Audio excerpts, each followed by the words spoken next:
नमस्कार मंडळी, स्वागत आहे आपल्या यूट्यूब चॅनलवर। लग्नानंतर होईलच प्रेम या मालिकेच्या उद्याच्या भागात आपल्याला असं पाहायला मिळतं। आता या ठिकाणी काव्य स्वतःला खूप त्रास करून घेत असते। तर आता तिथे रम्या आता तिच्या जखमेवर मीठ चोळायला आलेली असते। रम्या म्हणते, काव्य काय झालं, कोणता गेम खेळत होते? तेव्हा आता काव्य म्हणते, माझ्यामुळेच झालं, मीच सांगितलं तो गेम खेळायला आणि मीच तो गेम खेळता खेळता म्हणजे जीवाचं असं झालं। तेव्हा आता रम्या म्हणते, कोणता गेम खेळत होते, ट्रूथ अँड डेअर? तेव्हा काव्य म्हणते, हो।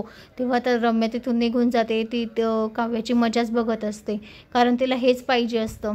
तर आता इकडे काव्य काठी आणते मोठी आणि स्वतःच्या हातावर जोरजोरात मारत असते। माझ्यामुळे झालं नाही, मग मीच जबाबदार आहे, माझ्या जीवाला एवढं लागलं, भाजलं, माझ्यामुळेच झालं हे सगळं, असं स्वतःला बोलून टोचून ती स्वतःला मारत असते। तर आता इकडे तिला खूप वाईट वाटत असतं, कारण जीवाची तब्येत खूप सिरियस असते आणि त्याच्यामुळे मग ती स्वतःला त्रास करून घेत असते। तर दुसरीकडे नंदिनी आता जीवासाठी पाणी वगैरे घेऊन जात असते। तेव्हा आता तिथे मानिनी असते। मानिनी म्हणते, तू इथे काय करते, कशासाठी आली आहे? मग तुझ्यामुळे माझ्या जीवाचे बघ काय हाल चालू आहे।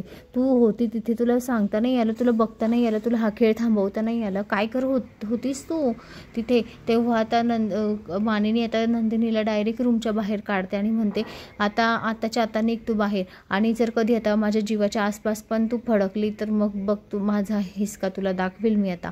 मग माझ्या जीवाच्या आसपास जोपर्यंत माझा जीव बरा होत नाही तोपर्यंत त्याच्या आजूबाजूला फिरायचं नाही। तेव्हा आता हे ऐकून नंदिनीला खूप रडू येत असतं, तिला खूप वाईट वाटतं। मानिनी तिच्या तोंडावरच आता तो दरवाजा लावून घेते।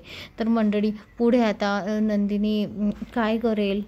काव्यामुळे आता नंदिनीच्या सुखी संसारामध्ये आता आग लागलेली असते। तर मंडळी, आता पुढे आपल्याला पाहायला मिळेल आता जीवा आता बरा झाला की जीवा आता नंदिनीला येऊ देईल का, आणि मानिनी त्याला ॲक्सेप्ट करेल का या गोष्टीला, हे पाहायला खूप रंजक ठरेल। तर मंडळी, अशाच मालिकेच्या नवनवीन अपडेट्ससाठी चॅनलला लाईक आणि सबस्क्राईब करा। असेच नवनवीन अपडेट तुमच्यापर्यंत पोहोचले जातील। धन्यवाद।